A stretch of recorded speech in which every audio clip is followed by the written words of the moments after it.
1. First sight. My mother drove me to the airport with the windows rolled down. It was 75 degrees in Phoenix. The sky, a perfect cloudless blue. I was wearing my favorite shirt, sleeveless, white eyelet lace. I was wearing it as a farewell gesture. My carry-on item was a parka. In the Olympic Peninsula of northwest Washington state, a small town named Forks exists under a near constant cover of clouds. It rains on this inconsequential town more than any other place in the United States of America. It was from this town and its gloomy, omnipresent shade that my mother escaped with me when I was only a few months old. It was in this town that I'd been compelled to spend a month every summer until I was 14. That was the year I finally put my foot down. These past 3 summers, my dad, Charlie, vacationed with me in California for 2 weeks instead. It was to Forks that I now exiled myself, an action that I took with great horror. I detested Forks. I loved Phoenix. I loved the sun and the blistering heat. I loved the vigorous, sprawling city. Bella, my mom said to me, the last of 1,000 times, before I got on the plane. You don't have to do this. My mom looks like me, except with short hair and laugh lines. I felt a spasm of panic as I stared at her wild, childlike eyes. How could I leave my loving, erratic, harebrained mother to fend for herself? Of course she had Phil now, so the bills would probably get paid. There would be food in the refrigerator, gas in her car, and someone to call when she got lost. But still, I want to go, I lied. I'd always been a bad liar, but I'd been saying this lie so frequently lately that it sounded almost convincing now. Tell Charlie I said hi. I will. I'll see you soon, she insisted. You can come home whenever you want. I'll come right back as soon as you need me. But I could see the sacrifice in her eyes behind the promise. Don't worry about me, I urged. It'll be great. I love you, Mom. She hugged me tightly for a minute, and then I got on the plane, and she was gone. It's a 4-hour flight from Phoenix to Seattle, another hour in a small plane up to Port Angeles, and then an hour drive back down to Forks. Flying doesn't bother me.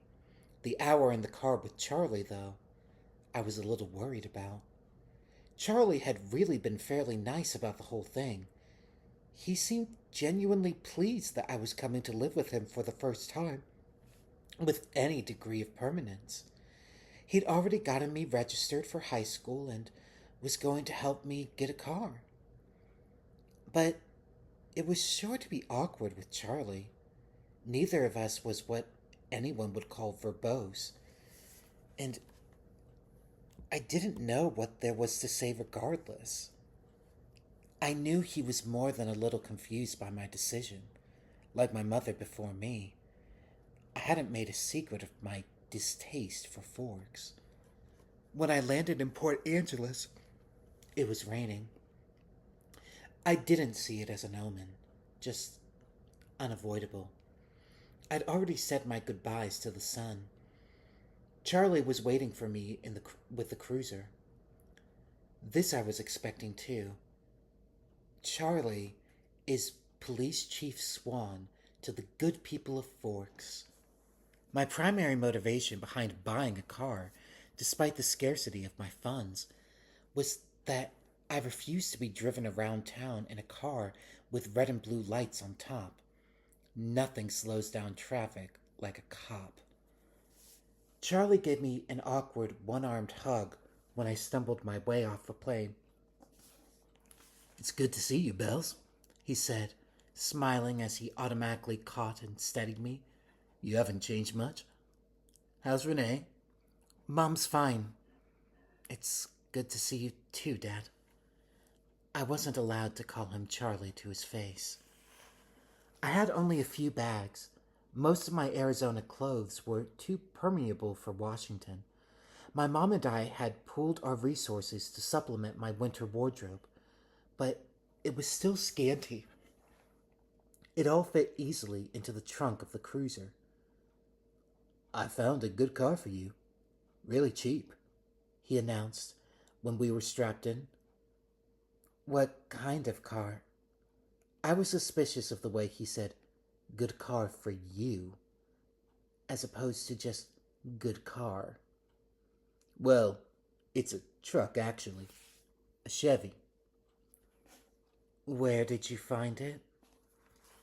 "Do you remember Billy Black down at La Push?" La Push is the tiny Indian reservation on the coast. "No." "He used to go fishing with us during the summer," Charlie prompted. That would explain why I didn't remember him. I do a good job of blocking painful, unnecessary things from my memory. "He's in a wheelchair now," Charlie continued when I didn't respond, "so he can't drive anymore, and he offered to sell me his truck cheap." "What year is it?" I could see from his change of expression that this was the question he was hoping I wouldn't ask. "Well, Billy's done a lot of work on the engine. It's only a few years old, really." I hoped he didn't think so little of me as to believe I would give up that easily. "When did he buy it?" "He bought it in 1984, I think." "Did he buy it new?" "Well, no. I think it was new in the early 60s? Or late 50s at the earliest," he admitted sheepishly. Dad, I don't really know anything about cars. I wouldn't be able to fix it if anything went wrong, and I couldn't afford a mechanic." "Really, Bella, the thing runs great. They don't build them like that anymore." The thing, I thought to myself. It had possibilities. As a nickname, at the very least. How cheap is cheap? After all, that was the part I couldn't compromise on. "Well, honey, I kind of already bought it for you. As a homecoming gift." Charlie peeked sideways at me with a hopeful expression. "Wow. Free." "You didn't need to do that, Dad. I was going to buy myself a car." "I don't mind. I want you to be happy here." He was looking ahead at the road when he said this. Charlie wasn't comfortable with expressing his emotions out loud. I inherited that from him. So I was looking straight ahead as I responded. "That's really nice, Dad. Thanks. I really appreciate it. No need to add that my being happy in Forks is an impossibility. He didn't need to suffer along with me, and I never looked a free truck in the mouth or engine." "Well, now, you're welcome," he mumbled, embarrassed by my thanks. We exchanged a few more comments on the weather, which was wet, and that was pretty much it for conversation. We stared out the windows in silence. It was beautiful, of course. I couldn't deny that. Everything was green. The trees, their trunks covered with moss, their branches hanging with a canopy of it, the ground covered with ferns. Even the air filtered down greenly through the leaves. It was too green. An alien planet. Eventually, we made it to Charlie's. He still lived in the small two-bedroom house that he'd bought with my mother in the early days of their marriage. Those were the only kind of days their marriage had, the early ones. There, parked on the street in front of the house, that never changed, was my well, new to me, truck. It was a faded red color, with big rounded fenders and a bulbous cab. To my intense surprise, I loved it. I didn't know if it would run, but I could see myself in it. Plus, it was one of those solid iron affairs that never gets damaged. The kind you see at the scene of an accident. Paint unscratched, surrounded by the pieces of the foreign car it had destroyed. Well, Dad, I love it. Thanks. Now my horrific day tomorrow would be just that much less dreadful. I wouldn't be faced with the choice of either walking 2 miles in the rain to school or accepting a ride in the Chief's cruiser. I'm glad you like it, Charlie said gruffly, embarrassed again. It took only one trip to get all my stuff upstairs. I got the west bedroom that faced out over the front yard. The room was familiar. It had belonged to me since I was born. The wooden floor, the light blue walls, the peaked ceiling, the yellowed lace curtains around the window. These were all a part of my childhood. The only changes Charlie had ever made were switching the crib for a bed and adding a desk as I grew. The desk now held a second-hand computer with the phone line for the modem stapled along the floor to the nearest phone jack. This was a stipulation from my mother, so that she could stay in touch easily. The rocking chair from my baby days was still in the corner. There was only one small bathroom at the top of the stairs, which I would have to share with Charlie. I was trying not to dwell too much on that fact. One of the best things about Charlie is he doesn't hover. He let me alone. He left me alone to unpack and get settled, a feat that would have been altogether impossible for my mother. It was nice to be alone, not to have to smile and look pleased. A relief to stare dejectedly out the window at the sheeting rain and let just a few tears escape. I wasn't in the mood to go on a real crying jag. I would save that for bedtime, when I would have to think about the coming morning. Forks High School had a frightening total of only 357, now 58, students. There were more than 700 people in my junior class alone back home. All of the kids here had grown up together.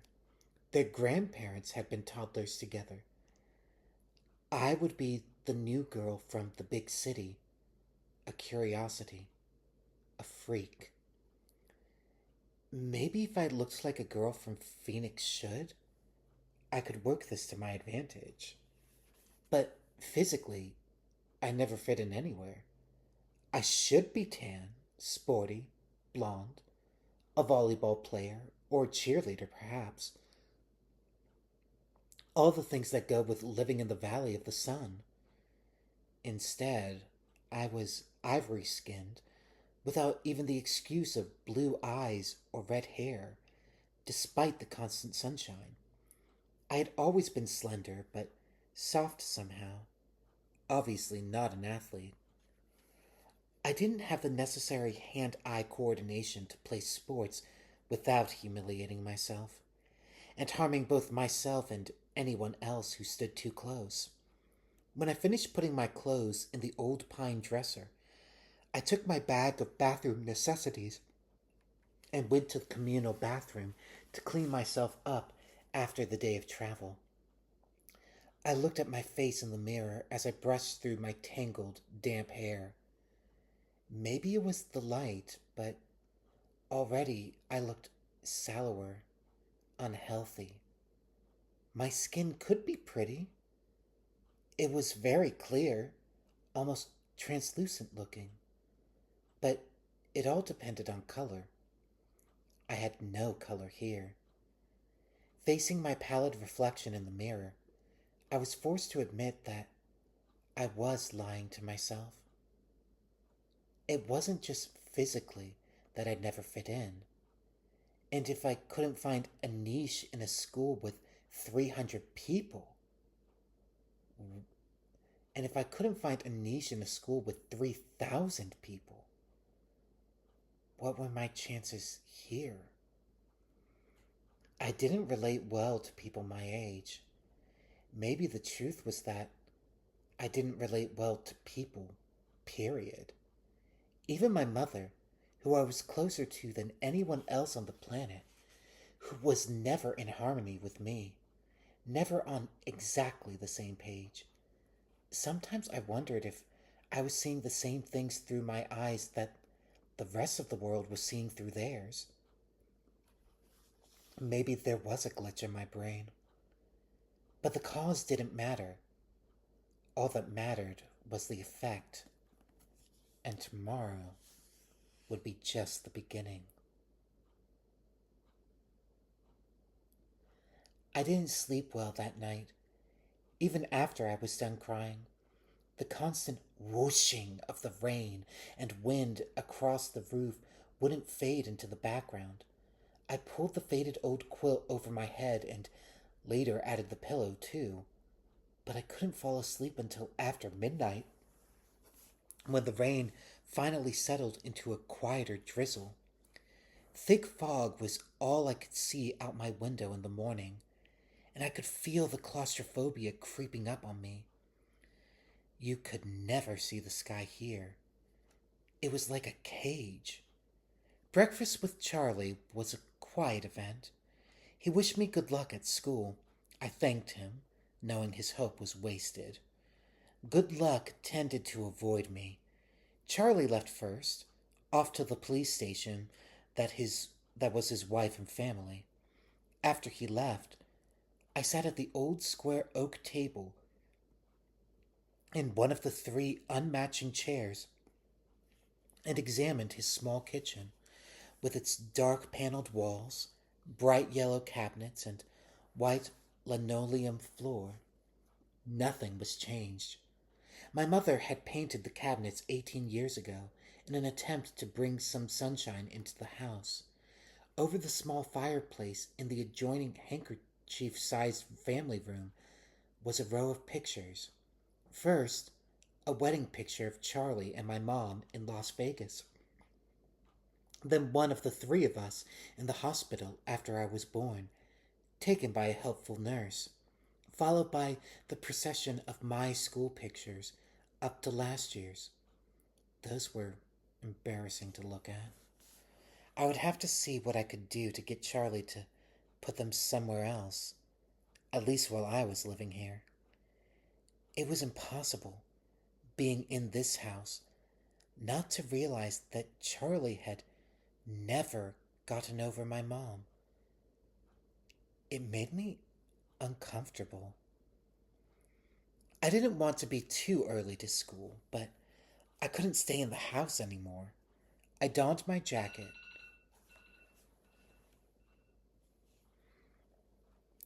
I donned my jacket, which had the feel of a biohazard suit, and headed out into the rain. It was just drizzling still, not enough to soak me through immediately as I reached for the house key that was always hidden under the eave by the door and locked up. The sloshing of my new waterproof boots was unnerving. I missed the normal crunch of gravel as I walked. I couldn't pause and admire my truck again as I wanted. I was in a hurry to get out of the misty wet that swirled around my head and clung to my hair under my hood. Inside the truck, it was nice and dry. Either Billy or Charlie had obviously cleaned it up, but the tan upholstered seats still smelled faintly of tobacco, gasoline, and peppermint. The engine started quickly, to my relief, but loudly, roaring to life and then idling at top volume. Well, a truck this old was bound to have a flaw. The antique radio worked, a plus that I hadn't expected. Finding the school wasn't difficult, though I'd never been there before. The school was, like most other things, just off the highway. It was not obvious that it was a school. Only the sign, which declared it to be the Forks High School, made me stop. It looked like a collection of matching houses, built with maroon colored bricks. There were so many trees and shrubs, I couldn't see its size at first. Where was the feel of the institution? I wondered nostalgically. Where were the chain link fences, the metal detectors? I parked in front of the first building, which had a small sign over the door reading Front Office. No one else was parked there, so I was sure it was off limits, but I decided I would get directions inside instead of circling around in the rain like an idiot. I stepped unwillingly out of the toasty truck cab and walked down a little stone path lined with dark hedges. I took a deep breath before opening the door. Inside, it was brightly lit and warmer than I'd hoped. The office was small, a little waiting area with padded folding chairs, orange flecked commercial carpet, notices and awards cluttering the walls, a big clock ticking loudly. Plants grew everywhere in large plastic pots, as if there wasn't enough greenery outside. The room was cut in half by a long counter, cluttered with wire baskets full of papers and brightly colored flyers taped to its front. There were 3 desks behind the counter, one of which was manned by a large red-haired woman wearing glasses. She was wearing a purple t-shirt, which immediately made me feel overdressed. The red-haired woman looked up. "Can I help you?" "I'm Isabella Swan," I informed her, and saw the immediate awareness light her eyes. I was expected. A topic of gossip, no doubt. Daughter of the chief's flighty ex-wife, come home at last. "Of course," she said. She dug through a precariously stacked pile of documents on her desk till she found the one she was looking for. "I have your schedule right here, and a map of the school." She brought several sheets to the counter to show me. She went through my classes for me, highlighting the best route to each on the map, and gave me a slip to have each teacher sign, which I was to bring back at the end of the day. She smiled at me and hoped, like Charlie, that I would like it here in Forks. I smiled back as convincingly as I could. When I went back out to my truck, other students were starting to arrive. I drove around the school, following the line of traffic. I was glad to see that most of the cars were older like mine, nothing flashy. At home, I'd lived in one of the few lower income neighborhoods that were included in the Paradise Valley district. It was a common thing to see a new Mercedes or Porsche in the student lot. The nicest car here was a shiny Volvo, and it stood out. Still, I cut the engine as soon as I was in a spot so that the thunderous volume wouldn't draw attention to me. I looked at the map in the truck, trying to memorize it now.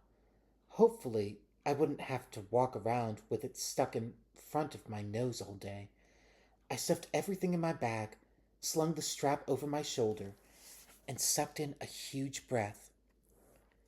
"I can do this," I lied to myself feebly. No one was going to bite me. I finally exhaled and stepped out of the truck. I kept my face pulled back into my hood as I walked to the sidewalk, crowded with teenagers. My plain black jacket didn't stand out, I noticed with relief. Once I got around the cafeteria, Building 3 was easy to spot. A large black 3 was painted on a white square on the east corner. I felt my breathing gradually creeping toward hyperventilation as I approached the door. I tried holding my breath as I followed two unisex raincoats through the door. The classroom was small. The people in front of me stopped just inside the door to hang up their coats on a long row of hooks. I copied them. They were two girls, one a porcelain colored blonde, the other also pale, with light brown hair. At least my skin wouldn't be a standout here. I took the slip up to the teacher, a tall, balding man whose desk had a nameplate facing him as Mr. Mason. He gawked at me when he saw my name. Not an encouraging response. And of course, I flushed tomato red. But at least he sent me to an empty desk at the back without introducing me to the class.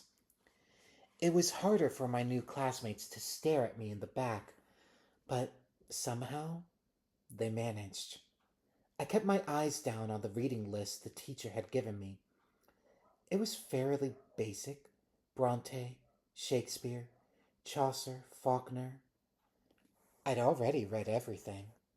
That was comforting and boring. I wondered if my mom would send me my folder of old essays, or if she would think that was cheating. I went through different arguments with her in my head while the teacher droned on.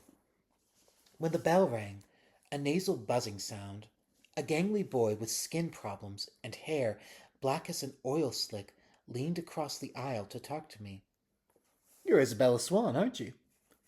He looked like the overly helpful chess club type. Bella, I corrected. Everyone within a 3-seat radius turned to look at me. Where's your next class? He asked. I had to check in my bag. Government with Jefferson in Building 6. There was nowhere to look without meeting curious eyes. I'm headed toward Building 4. I could show you the way. Definitely overhelpful. I'm Eric, he added. I smiled tentatively. Thanks. We got our jackets and headed out into the rain, which had picked up. I could have sworn several people behind us were walking close enough to eavesdrop. I hoped I wasn't getting paranoid. So this is a lot different than Phoenix, huh? He asked. Very. It doesn't rain there much, does it? 3 or 4 times a year. Wow. What must that be like? He wondered. Sunny, I told him. You don't look very tan. My mother is part albino. He studied my face apprehensively, and I sighed. It looked like clouds and a sense of humor didn't mix. A few months of this, and I'd forget how to use sarcasm. We walked back around the cafeteria to the south buildings by the gym. Eric walked me right to the door, though it was clearly marked. Well, good luck, he said as I touched the handle. Maybe we'll have some other classes together. He sounded hopeful. I smiled at him vaguely and went inside. The rest of the morning passed in about the same fashion. My trigonometry teacher, Mr. Varner, who I would have hated anyway, just because of the subject he taught, was the only one who made me stand in front of the class and introduce myself. I stammered, blushed, and tripped over my own boots on the way to my seat. After 2 classes, I started to recognize several of the faces in each class. There's always someone braver than the others who would introduce themselves and ask me questions about how I was liking Forks. I tried to be diplomatic, but mostly I just lied a lot. At least I never needed the map. One girl sat next to me in both trig and Spanish, and she walked with me to the cafeteria for lunch. She was tiny, several inches shorter than my 5 feet 4 inches, but her wildly curly dark hair made up a lot of the difference between our heights. I couldn't remember her name, so I smiled and nodded as she prattled about teachers and classes. I didn't try to keep up. We sat at the end of a full table with several of her friends, who she introduced to me. I forgot all their names as soon as she spoke them. They seemed impressed by her bravery in speaking to me. The boy from English, Eric, waved at me from across the room. It was there, sitting in the lunchroom, trying to make conversation with seven curious strangers, that I first saw them. They were sitting in the corner of the cafeteria, as far away from where I sat as possible in the long room. There were five of them. They weren't talking, and they weren't eating, though they each had a tray of untouched food in front of them. They weren't gawking at me, unlike most of the other students, so it was safe to stare at them without fear of meeting an excessively interested pair of eyes. But it was none of these things that caught and held my attention. They didn't look anything alike. Of the three boys, one was big, muscled like a serious weightlifter, with dark, curly hair. Another was taller, leaner, but still muscular and honey blonde. The last was lanky, less bulky, with untidy bronze colored hair. He was more boyish than the others, who looked like they could be in college, or even teachers here rather than students. The girls were opposites. The tall one was statuesque. She had a beautiful figure, the kind you saw on the cover of the Sports Illustrated swimsuit issue, the kind that made every girl around her take a hit on her self esteem just by being in the same room. Her hair was golden, gently waving to the middle of her back. The short girl was pixie like, thin in the extreme with small features. Her hair was a deep black, cropped short and pointing in every direction. And yet, they were all exactly alike. Every one of them was chalky pale, the palest of all the students living in this sunless town, paler than me, the albino. They all had very dark eyes despite the range in hair tones. They also had dark shadows under those eyes, purplish, bruise like shadows, as if they were all suffering from a sleepless night, or almost done recovering from a broken nose, though their noses, all their features, were straight, perfect, angular. But all this is not why I couldn't look away. I stared because their faces, so different, so similar, were all devastatingly, inhumanly beautiful. They were faces you never expected to see, except perhaps on the airbrushed pages of a fashion magazine, or painted by an old master as the face of an angel. It was hard to decide who was the most beautiful. Maybe the perfect blonde girl, or the bronze haired boy. They were all looking away, away from each other, away from the other students, away from anything in particular, as far as I could tell. As I watched, the small girl rose with her tray, unopened soda, unbitten apple, and walked away with a quick, graceful lope that belonged on a runway. I watched, amazed at her lithe dancer step, till she dumped her tray and glided through the back door faster than I would have thought possible. My eyes darted back to the others, who sat unchanging.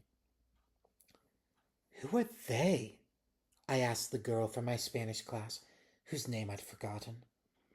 As she looked up to see who I meant, though already knowing probably from my tone, suddenly he looked at her, the thinner one, the boyish one, the youngest, perhaps. He looked at my neighbor for just a fraction of a second, and then his dark eyes flickered to mine. He looked away quickly, more quickly than I could, though in a flush of embarrassment I dropped my eyes at once. In that brief flash of a glance, his face held nothing of interest. It was as if she had called his name and he'd looked up in involuntary response, already having decided not to answer. My neighbor giggled in embarrassment, looking at the table like I did. That's Edward and Emmett Cullen, and Rosalie and Jasper Hale. The one who left was Alice Cullen. They all lived together with Dr. Cullen and his wife. She said this under her breath. I glanced sideways at the beautiful boy, who was looking at his tray now, picking a bagel to pieces with long, pale fingers. His mouth was moving very quickly, his perfect lips barely opening. The other three still looked away, and yet I felt he was speaking quietly to them. Strange, unpopular names, I thought. The kinds of names grandparents had. But maybe that was in vogue here. Small town names? I finally remembered that my neighbor was called Jessica, a perfectly common name. There were two girls named Jessica in my history class back home. They are very nice looking. I struggle with the conspicuous understatement. Yes, Jessica agreed with another giggle. They're all together, though. Emmett and Rosalie, and Jasper and Alice, I mean. And they live together. Her voice held all the shock and condemnation of the small town, I thought critically. But if I was being honest, I had to admit that even in Phoenix, it would cause gossip. Which ones are the Cullens? I asked. They don't look related. Oh, they're not. Dr. Cullen is really young, in his 20s or early 30s. They're all adopted. The Hales are brother and sister. Twins, the blondes, and their foster children. They look a little old for foster children. They are now. Jasper and Rosalie are both 18, but they've been with Mrs. Cullen since they were 8. She's their aunt or something like that. That's really kind of nice for them to take care of all those kids like that when they're so young and everything. I guess so, Jessica admitted reluctantly, and I got the impression that she didn't like the doctor and his wife for some reason. With the glances she was throwing at their adopted children, I would presume the reason was jealousy. I think that Mrs. Cullen can't have any kids, though, she added, as if that lessened their kindness. Throughout all this conversation, my eyes flickered again and again to the table where the strange family sat. They continued to look at the walls and not eat. Have they always lived in Forks? I asked. Surely I would have noticed them on one of my summers here. No, she said, in a voice that implied it should be obvious, even to a new arrival like me. They just moved down 2 years ago from somewhere in Alaska. I felt a surge of pity and relief. Pity because, as beautiful as they were outsiders, clearly not accepted. Relief that I wasn't the only newcomer here, and certainly not the most interesting by any standard. As I examined them, the youngest, one of the Cullens, looked up and met my gaze, this time with evident curiosity in his expression. As I looked swiftly away, it seemed to me that his glance held some kind of unmet expectation. Which one is the boy with the reddish brown hair? I asked. I peeked at him from the corner of my eye, and he was still staring at me, but not gawking like the other students had today. He had a slightly frustrated expression. I looked down again. That's Edward. He's gorgeous, of course. But don't waste your time. He doesn't date. Apparently, none of the girls here are good looking enough for him. She sniffed, a clear case of sour grapes. I wondered when he turned her down.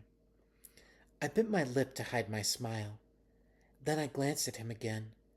His face was turned away, but I thought his cheek appeared lifted, as if he were smiling too. After a few more minutes, the four of them left the table together. They all were noticeably graceful, even the big brawny one. It was unsettling to watch. The one named Edward didn't look at me again. I sat at the table with Jessica and her friends longer than I would have if I'd been sitting alone. I was anxious not to be late for class on my first day. One of my new acquaintances, who considerately reminded me that her name was Angela, had biology 2 with me the next hour. We walked to class together in silence. She was shy too. When we entered the classroom, Angela went to sit at a black-topped lab table exactly like the ones I used to exactly like the ones I was used to. She already had a neighbor. In fact, all the tables were filled but one.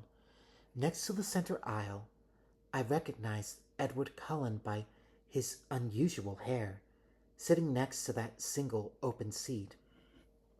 As I walked down the aisle to introduce myself to the teacher and get my slip signed, I was watching him surreptitiously.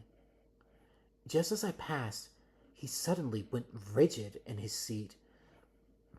He stared at me again, meeting my eyes with the strangest expression on his face. It was hostile, furious. I looked away quickly, shocked, going red again. I stumbled over a book in the walkway and had to catch myself on the edge of a table. The girl sitting there giggled. I'd noticed that his eyes were black, coal black. Mr. Banner signed my slip and handed me a book with no nonsense about introductions. I could tell we were going to get along. Of course, he had no choice but to send me to the one open seat in the middle of the room. I kept my eyes down as I went to sit by him, bewildered by the antagonistic stare he'd given me. I didn't look up as I set my book on the table and took my seat, but I saw his posture change from the corner of my eye. He was leaning away from me, sitting on the extreme edge of his chair and averting his face like he smelled something bad. Inconspicuously, I sniffed my hair. It smelled like strawberries, the scent of my favorite shampoo. It seemed an innocent enough odor.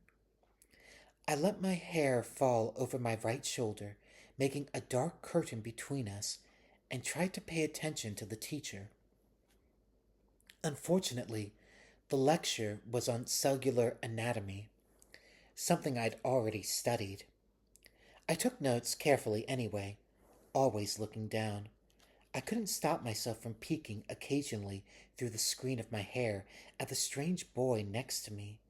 During the whole class, he never relaxed his stiff position on the edge of his chair, sitting as far from me as possible. I could see his hand on his left leg was clenched into a fist, tendons standing out under his pale skin. This, too, he never relaxed. He had the long sleeves of his white shirt pushed up to his elbows, and his forearm was surprisingly hard and muscular beneath his light skin. He wasn't nearly as slight as he looked next to his burly brother. The class seemed to drag on longer than the others. Was it because the day was finally coming to a close, or because I was waiting for his tight fist to loosen? It never did. He continued to sit so still, it looked like he wasn't breathing. What was wrong with him? Was this his normal behavior? I questioned my judgment on Jessica's bitterness at lunch today. Maybe she was not as resentful as I thought. It couldn't have anything to do with me. He didn't know me from Eve. I peeked up at him one more time and regretted it. He was glaring down at me again, his black eyes full of revulsion. As I flinched away from him, shrinking against my chair, the phrase, "if looks could kill," suddenly ran through my mind. At that moment, the bell rang loudly, making me jump, and Edward Cullen was out of his seat. Fluidly he rose. He was much taller than I thought, his back to me, and he was out the door before anyone else was out of their seat. I sat frozen in my seat, staring blankly after him. He was so mean. It wasn't fair. I began gathering up my things slowly, trying to block the anger that filled me, for fear my eyes would tear up.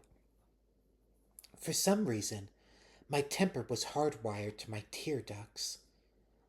I usually cried when I was angry, a humiliating tendency. Aren't you Isabella Swan?" a male voice asked. I looked up to see a cute, baby-faced boy, his pale blonde hair carefully gelled into orderly spikes, smiling at me in a friendly way. He obviously didn't think I smelled bad. "Bella," I corrected him with a smile. "I'm Mike." "Hi, Mike. Do you need any help finding your next class?" "I'm headed to the gym, actually. I think I can find it." "That's my next class, too." He seemed thrilled, though it wasn't that big of a coincidence in a school this small. We walked to class together. He was a chatterer. He supplied most of the conversation, which made it easy for me. He'd lived in California till he was 10, so he knew how I felt about the sun. It turned out he was in my English class also. He was the nicest person I'd met today. But as we were entering the gym, he asked, "So, did you stab Edward Cullen with a pencil or what? I've never seen him act like that." I cringed. So I wasn't the only one who had noticed. And apparently, that wasn't Edward Cullen's usual behavior. I decided to play dumb. "Was that the boy I sat next to in biology?" I asked artlessly. "Yes," he said. "He looked like he was in pain or something." "I don't know," I responded. "I never spoke to him." "He's a weird guy." Mike lingered by me instead of heading to the dressing room. "If I were lucky enough to sit by you, I would have talked to you." I smiled at him before walking through the girls' locker room door. He was friendly and clearly admiring, but it wasn't enough to ease my irritation. The gym teacher, Coach Clapp, found me a uniform but didn't make me dress down for today's class. At home, only 2 years of PE were required. Here, PE was mandatory all 4 years. Forks was literally my personal hell on earth. I watched 4 volleyball games running simultaneously, remembering how many injuries I had sustained and inflicted playing volleyball. I felt faintly nauseated. The final bell rang at last. I walked slowly to the office to return my paperwork.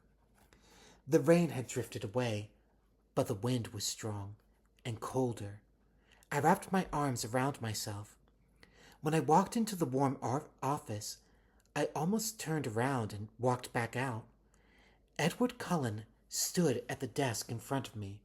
I recognized again that tousled bronze hair.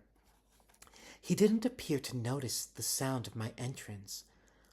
I stood pressed against the back wall, waiting for the receptionist to be free. He was arguing with her in a low, attractive voice. I quickly picked up the gist of the argument. He was trying to trade from sixth hour biology to another time, any other time. I just couldn't believe that this was about me. It had to be something else, something that happened before I entered the biology room. The look on his face must have been about another aggravation entirely. It was impossible that this stranger could take such a sudden, intense dislike to me. The door opened again, and the cold wind suddenly gusted through the room, rustling the papers on the desk, swirling my hair around my face.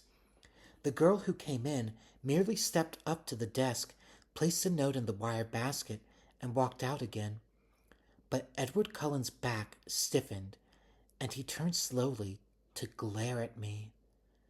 His face was absurdly handsome, with piercing, hate-filled eyes.